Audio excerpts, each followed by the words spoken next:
Hello everyone, welcome once again to my channel physics world. आज की video एक update को लेकर के है। नई शिक्षक भर्ती आ चुकी है। आपने एमआरएस के बारे में सुना होगा, तो एमआरएस ने नई वैकेंसीज जारी कर दी हैं, नोटिफिकेशन आउट हो चुका है। चलिए समझते हैं कंप्लीट नोटिफिकेशन के बारे में, क्या क्या एलिजिबिलिटी क्राइटेरिया रहने वाला है, एग्ज़ाम पैटर्न क्या होगा और कंप्लीट इन्फॉर्मेशन इस पूरे नोटिफिकेशन के बारे में समझते हैं। तो चलिए शुरू करते हैं आज की वीडियो को।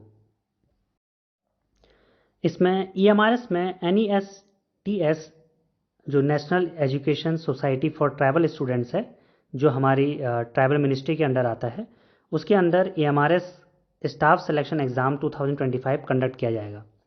जिसमें जो ईएमआरएस है एक्चुअली में एकलव्य मॉडल रेजिडेंशियल स्कूल्स के बारे में बताता है। ईएमआरएस बेसिकली हमारे पास एक ऐसे स्कूल्स इस्टेब्लिश किए हैं सेंट्रल गवर्नमेंट ने, जिसमें क्वालिटी एजुकेशन प्रोवाइड की जाएगी एसटी कैटेगरी के बच्चों को, वो भी क्लास 6 से लेकर के 12 तक के लिए। और ये कम्प्लीटली रेजिडेंशियल स्कूल होने वाले हैं। मतलब आप अगर इसमें टीचिंग या नॉन टीचिंग एग्ज़ाम्स के पोस्ट पर निकलते हैं तो आप के लिए हॉस्टल और वहीं पूरा रेजिडेंशियल स्कूल वहाँ पे होगा। तो चलिए समझते हैं एक एक करके क्या क्या इस नोटिफिकेशन के बारे में है, कितनी पोस्ट यहाँ पर निकली हैं इस भर्ती में, तो समझते हैं।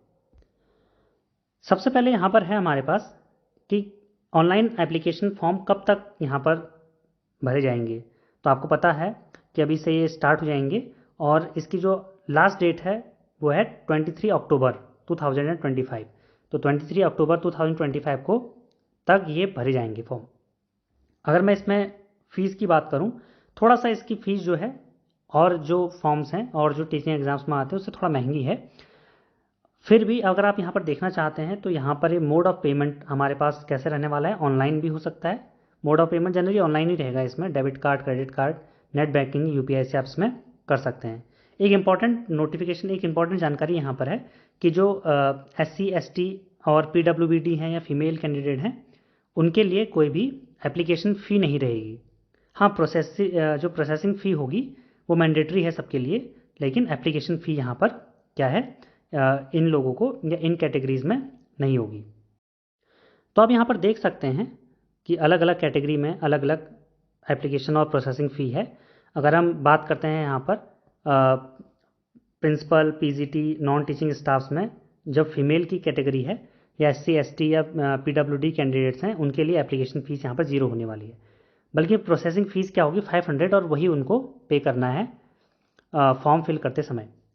दूसरा, जो अगर हम बात करें यहाँ पर फॉर कैंडिडेट्स अदर देन जो अबव कैटेगरीज़ हैं, चाहे वो जनरल कैटेगरीज से हों या OBC से हों, तो उनके लिए जो एप्लीकेशन फ़ीस होगी वो आप देख सकते हैं। प्रिंसिपल के लिए 2000, PGT के लिए और TGT के लिए 1500 और नॉन टीचिंग स्टाफ्स के लिए 1000 रुपये से, और बाकी प्रोसेसिंग फ़ीस सेम है सबके लिए। और मिला करके आप देख सकते हैं अलग अलग कैटेगरीज़ में ये फ़ीस रहने वाली है।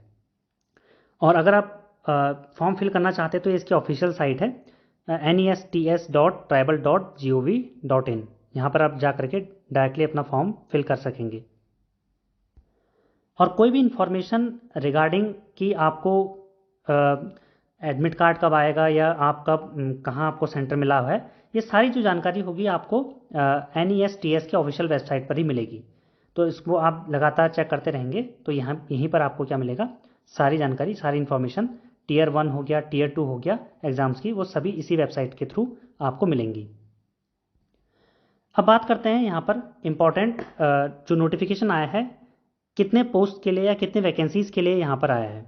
अभी ये जो वैकेंसीज़ है वो टेंटेटिव है, लेकिन फिर भी अगर हम इसको टोटल देखें तो टोटल 7267 पोस्ट के लिए जो वैकेंसीज़ हैं वो जारी हुई हैं।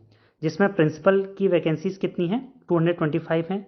PGT लेवल पर 1460 वैकेंसीज़ हैं।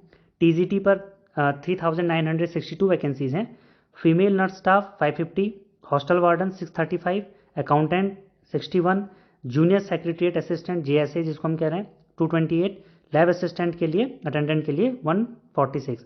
इनका सबका सम आप देखेंगे तो ये यहाँ पर 7267 पोस्ट, या हम कह सकते हैं कि रफली 7000 प्लस पोस्ट यहाँ पर जारी हुई हैं। तो आपके लिए बहुत बेहतर अपॉर्चुनिटी है अभी से, आप अगर इसमें एग्ज़ाम के लिए प्रिपरेशन कर देते हैं। और आपको इस बात का ध्यान रखना होगा कि इस फॉर्म के लिए, इस एग्ज़ाम के लिए आपको ज़्यादा समय नहीं मिलने वाला। 2 से लेकर 3 महीने इसमें ज़्यादातर आपको मिलेगा। तो आपको अभी से अपनी प्रिपरेशन को यहाँ पर रखना है। काफ़ी अच्छे लेवल का एग्ज़ाम है यहाँ पर। Tier 1 और Tier 2 में यहाँ पर एग्ज़ाम होगा, उसके बारे में हम आगे समझते हैं। अब बात करते हैं कि अलग अलग लेवल में, चाहे वो प्रिंसिपल लेवल पर हो, पीजीटी पर हो, टीजीटी पर हो, अलग अलग टीचिंग लेवल में या टीचिंग पोस्ट पर या नॉन टीचिंग पोस्ट पर किस तरह से इन जो सीट्स है उनका, जो वैकेंट सीट्स हैं उनका बंटवारा या जो हमारे पास डिवीज़न है वो किस तरह से हो रखा है, जो ब्रेकअप है उसके बारे में हम समझ लेते हैं। जैसे प्रिंसिपल की पोस्ट अगर हम देखें यहाँ पर, तो अनरिजर्व के लिए 116 है, ओबीसी 60, एससी एसटी के लिए आप देख सकते हैं।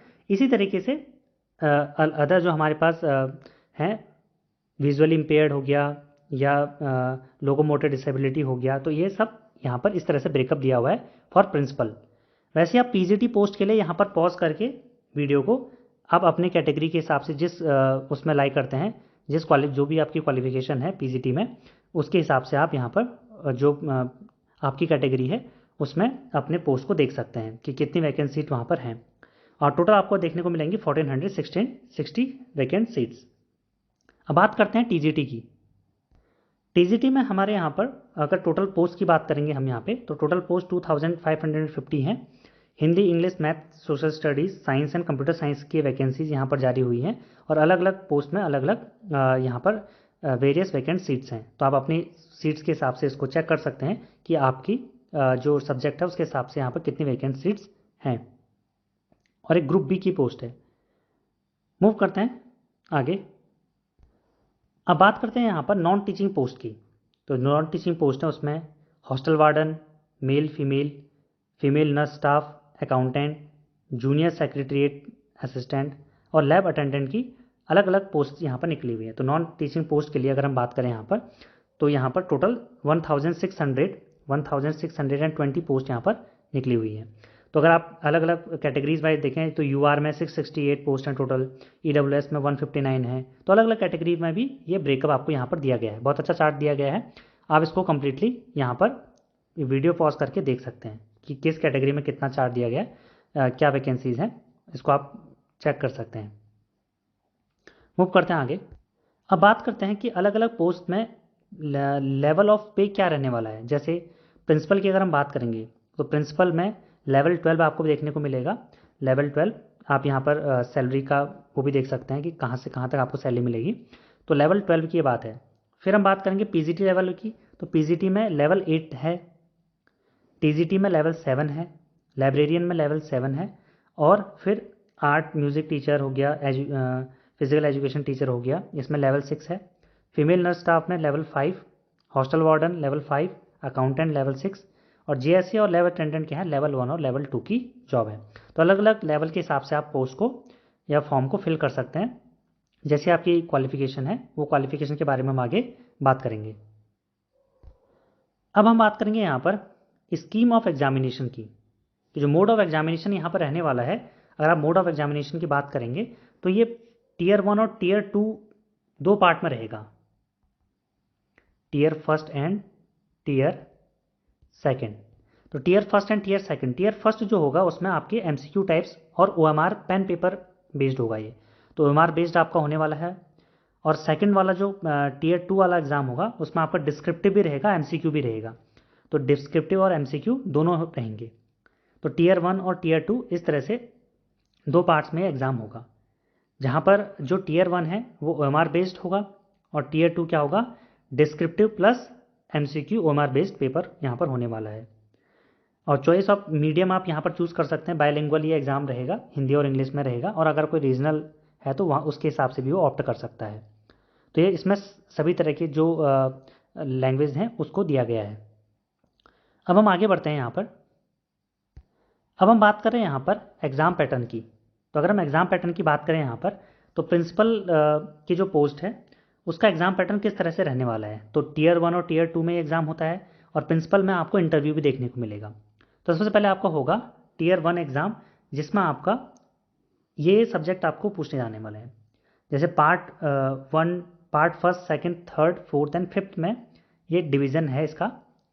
फर्स्ट में आपसे रीजनिंग और न्यूमेरिकल एबिलिटी के बारे में पूछा जाएगा, 10 क्वेश्चंस 10 मार्क्स के। जनरल अवेयरनेस आपके 10 क्वेश्चन 10 मार्क्स के। एकेडमिक एंड रेजिडेंशियल एस्पेक्ट्स, तो आपको डिटेल सिलेबस जो NES-TS की साइट पर दिया गया है, तो 30 मार्क्स के इससे क्वेश्चन पूछे जाएंगे। एडमिनिस्ट्रेशन एंड फाइनेंस से क्वेश्चन आएंगे 30 मार्क्स के। और लैंग्वेज कॉम्पिटेंसी टेस्ट, जिसमें हिंदी और इंग्लिश आपका पूछा जाएगा। ये पार्ट 5 है। और आपको ध्यान देना होगा कि जो पार्ट 5 है, अभी आगे इसके बारे में और बात करेंगे, जो पार्ट 5 है जिसमें लैंग्वेज की बात करी गई है, इसमें आपको अलग से पास होना पड़ता है। क्योंकि होने को जो प्रिलिमिनरी टेस्ट हमारे पास है, Tier 1 टेस्ट है, वो सिर्फ क्वालिफाइंग टेस्ट है। लेकिन आपको हिंदी और इंग्लिश में एटलीस्ट 40% मार्क्स चाहिए। हिंदी और इंग्लिश में आपको 40% मार्क्स यहाँ पर आपको देखने को मिलेंगे, बिल्कुल चाहिए। और अगर यहाँ पे बात करेंगे तो 10 क्वेश्चन हिंदी में आएंगे और 10 क्वेश्चन इंग्लिश में आएंगे। और ये एग्ज़ाम जो होगा आपका 2 आवर्स के होगा। अब आगे बढ़ते हैं।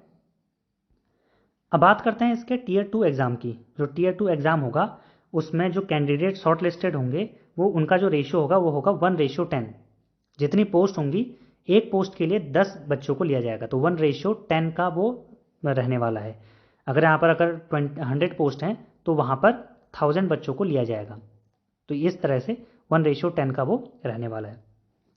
तो अगर हम बात करेंगे यहाँ पर, अगर हम बात करें यहाँ पर Tier 2 एग्ज़ाम की, तो ऑब्जेक्टिव टाइप भी होगा और डिस्क्रिप्टिव भी होगा। तो इसका डिटेल सिलेबस आपको NES-TS की साइट पे मिल जाएगा। तो जो यहाँ पर है 40 ऑब्जेक्टिव टाइप क्वेश्चन होंगे जिसके आपको 40 मार्क्स मिलेंगे, और 15 डिस्क्रिप्टिव टाइप क्वेश्चन होंगे जिसके लिए आपको 60 मार्क्स मिलेंगे। तो 14 जो डिस्क्रिप्टिव टाइप क्वेश्चन होंगे उनका 4 मार्क्स का क्वेश्चन रहेगा ईच। तो टोटल क्वेश्चन 55 रहने वाले हैं और 100 मार्क्स का ये एग्ज़ाम होगा। उसके बाद जो भी बच्चे शॉर्टलिस्टेड होंगे, 14 नंबर का उनका इंटरव्यू लिया जाएगा। और वेटेज जो प्रिपरेशन है, मेरिट लिस्ट में जो भी उनका वेटेज होगा उसके हिसाब से एक वेटेज मेरिट लिस्ट प्रिपेयर होगी, जिसमें इंटरव्यू और Tier 2 एग्ज़ाम यहाँ पर जुड़ेंगे। ध्यान देने वाली बात है, Tier 1 नहीं जुड़ेगा। Tier 1 सिर्फ क्वालिफाइंग एग्ज़ाम है, इस बात का आपको ध्यान रखना है। तो Tier 1 जो एक्चुअली में हमारे पास वो सिर्फ हमारा क्वालिफाइंग है। जो उस बच्चे को क्वालिफाई करेंगे, जो बच्चे वो Tier 2 में आएंगे, और Tier 2 में आपका Tier 2 से लेके और Tier 3 जो होगा यहाँ पर, वो आपका इंटरव्यू भी होगा। और 80-20 रेशियो में यहाँ पर आपका सिलेक्शन होगा, जिसमें बच्चों के जितने मार्क्स होंगे उसके हिसाब से उनका मेरिट लिस्ट बनेगी। अब बात करते हैं PGT लेवल के लिए। PGT लेवल के लिए भी आपके 2 लेवल्स में ये एग्ज़ाम होगा, Tier 1 एंड Tier 2। ये आपके सेम रहने वाला है, लेकिन यहाँ पर आप अगर देखेंगे तो जनरल अवेयरनेस है, कॉमन है, रीजनिंग है, नॉलेज ऑफ ICT के 15 क्वेश्चन यहाँ पर रहने वाले हैं। टीचिंग एप्टीट्यूड के आपके 30 क्वेश्चन रहेंगे। डोमेन ऑफ नॉलेज, जिसमें आपका एक्सपीरियंशियल एक्टिविटी बेस्ड पेडागोजी और केस स्टडी के बारे में पूछा जाएगा, और 10 क्वेश्चंस आपके NEP 2020 से यहाँ पर पूछे जाएंगे। फिर आपका पार्ट 6 इसमें है, जहाँ पर लैंग्वेज इंपॉर्टेंट है। तो जो लैंग्वेज कॉम्पिटेंसी अगर हम बात करें यहाँ पर, तो लैंग्वेज कॉम्पिटेंसी में आपके 10 मार्क्स आपके हिंदी से और 10 मार्क्स इंग्लिश से। तो 10 में से आपको 4 और 4+ मार्क्स जरूर चाहिए। कई बच्चे जिन्होंने पहली बार MRS का एग्ज़ाम दिया था और उनके लैंग्वेज में 4 से कम रह गए थे, तो उनका Tier 1 क्लियर नहीं हो पाया था। तो आपको ये श्योर करना है, ये देख के आना है वहाँ पे कि जब आप एग्ज़ाम देंगे हिंदी और इंग्लिश का, तो वहाँ पर 4 या 4+ मार्क्स आप वहाँ पर करके आएँ, सही करके आएँ दोनों में। तो ये आपको ध्यान देने वाली बात है। अगर हम बात करें यहाँ पर, जो एग्ज़ाम जो आपका टाइम होगा 2 आवर 30 मिनट्स का होगा। 2 आवर 30 मिनट्स का आपका ये पूरा एग्ज़ाम रहने वाला है Tier 1 का। तो इसमें MCQ होंगे टोटल, अगर हम बात करें 100 MCQs होंगे, और 20 आपके पार्ट 6 में उसमें होंगे, पार्ट 6 में। तो आपके 120 मार्क्स के और 120 आपको मार्क्स मिलेंगे इसके 120 क्वेश्चंस में। अगर हम Tier 2 की बात करेंगे तो बेसिकली वही होगा कि 1:10 का यहाँ पर कॉन्सेप्ट है कि हर एक पोस्ट पर 10 बच्चे सेलेक्ट किए जाएंगे और उनके फिर सब्जेक्ट नॉलेज एग्जामिनेशन होगा। सब्जेक्ट नॉलेज में आपको अगर देखने को मिलेगा कि 40 ऑब्जेक्टिव हैं, 15 डिस्क्रिप्टिव हैं, और अगर हम यहाँ पर बात करेंगे तो 40 मार्क्स आपके ऑब्जेक्टिव्स आएंगे, 1 marks for each MCQ, and 60 जो मार्क्स होगा आपका डिस्क्रिप्टिव होगा 60 मार्क्स का, जिसमें 15 क्वेश्चन पूछे जाएंगे, 4 क्वेश्चन ईच, और इसका टाइमिंग रहने वाला है 3 आवर्स। फिर जो मेरिट बनेगी, यहाँ पर कोई इंटरव्यू नहीं होगा, तो मेरिट आपकी बनेगी on the basis of tier 2 examination only. तो आपको ध्यान देना है कि टीयर 2 एग्जामिनेशन की बेसिस पर ही आपकी क्या बनने वाली है, मेरिट बनने वाली है यहाँ पर। अगर हम बात करें टीजीटी लेवल एग्ज़ाम की, तो टीजीटी लेवल एग्ज़ाम में अगर आपको ध्यान देना है कि यहाँ पर ओएमआर सीट आपको गिवन होगी और उसमें वही टीयर 1 एग्ज़ाम होगा, टीयर 2 एग्ज़ाम होगा। बाकी आप देख सकते हैं यहाँ पर सेम क्राइटेरिया रहने वाला है पीजीटी जैसा। और लैंग्वेज में आपका 30 मार्क्स, यहाँ पर थोड़ा सा लैंग्वेज बढ़ा दिया गया 30 मार्क्स का, तो आपको 30 मार्क्स में से 20 और आउट ऑफ 30 12 मार्क्स और अबव 12 मार्क्स लाने होंगे, नहीं तो आपका जो क्वालिफिकेशन है वो डिस्क्वालीफाई आप माने जाओगे। तो लैंग्वेज में आपको 12 या 12 प्लस मार्क्स यहाँ पर गेन करने होंगे। सिमिलरली टीयर 2 एग्ज़ाम में आपको, अगर हम टीयर 2 एग्ज़ाम की बात करेंगे यहाँ पर, तो टीयर 2 एग्ज़ाम में आपको वही ऑब्जेक्टिव और डिस्क्रिप्टिव, और जो डिस्क्रिप्टिव रहेगा बेसिकली आपका लैंग्वेज, जो आपका सब्जेक्ट है, सब्जेक्ट नॉलेज यहाँ पर होगा। और 1:10 रहे यहाँ पर रहने वाला है, जो मैंने आपको पहले बता दिया था। तो और जो मेरिट लिस्ट बनेगी वो टीयर 2 एग्जामिनेशन के परफॉर्मेंस के बेसिस पर बनेगी।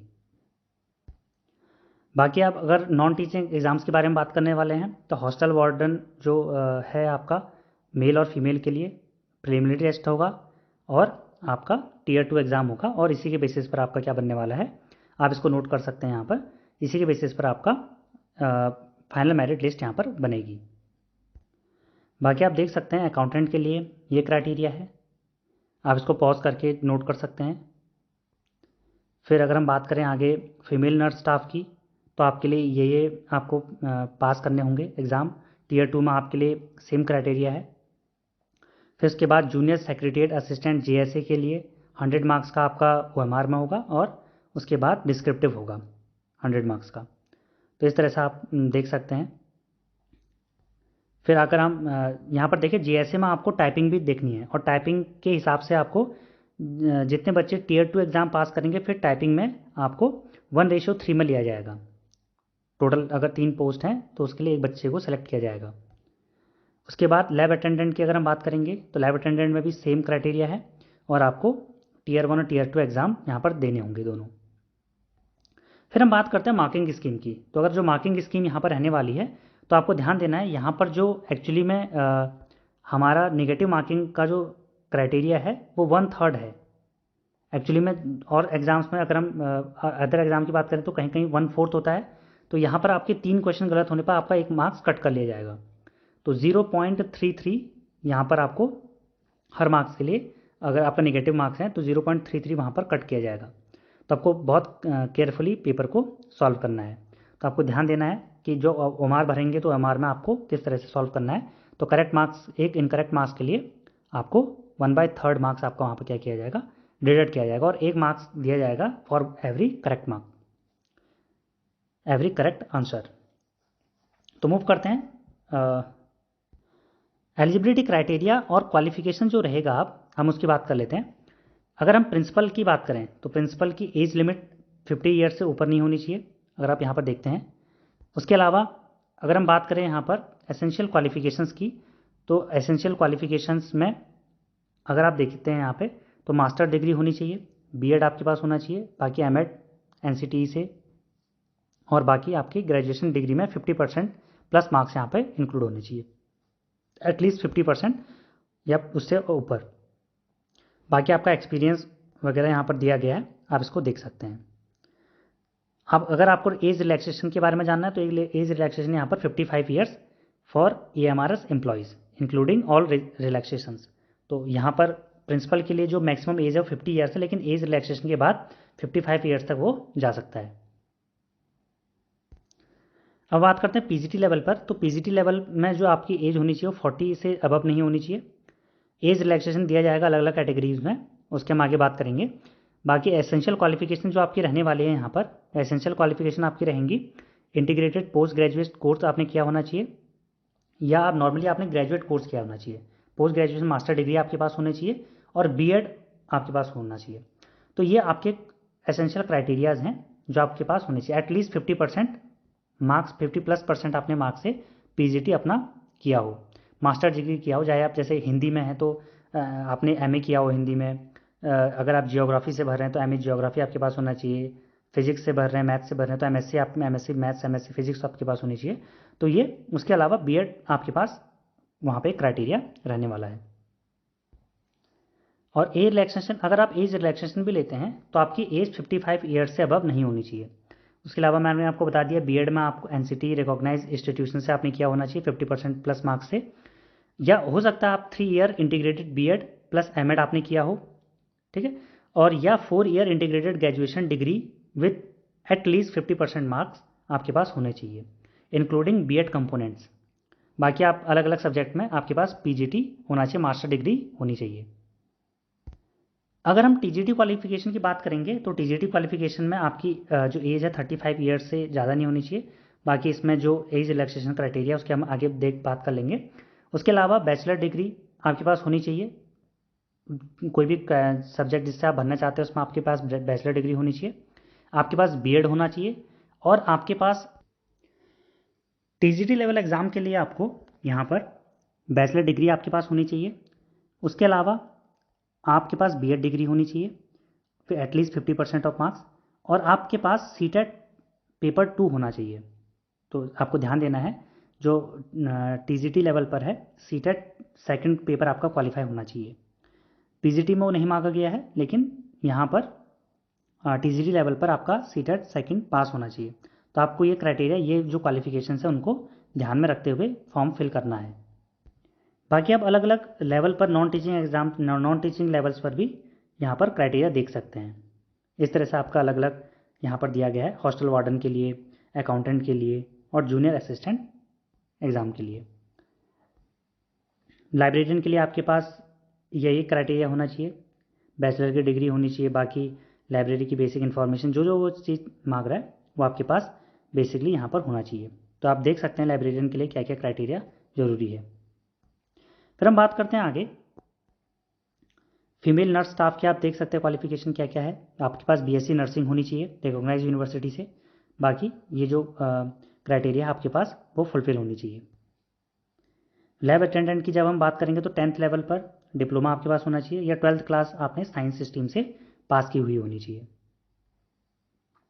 फाइनली हमारे पास क्या है, एज रिलैक्सेशन पॉलिसी। जो एज रिलैक्सेशन पॉलिसी यहाँ पर है उसकी अगर हम बात करेंगे यहाँ पर, तो आप देख सकते हैं अलग अलग क्राइटेरिया में अलग अलग एज रिलैक्सेशन पॉलिसी यहाँ पर है।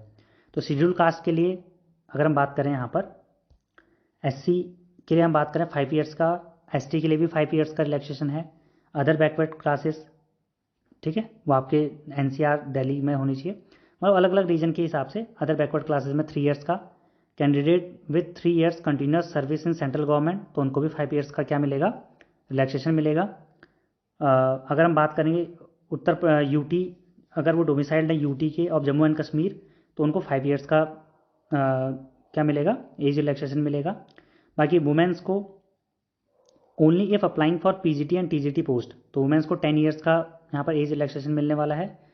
बाकी अगर हम बात करेंगे यहाँ पर पर्सन विद डिसेबिलिटी, तो यहाँ पर SC ST OBC including women, तो यहाँ पर 15 13 और 10 जनरल में 10, यहाँ पर 10 ईयर्स का यहाँ पर क्या मिलेगा आपको एज रिलैक्सेशन देखने को मिलेगा।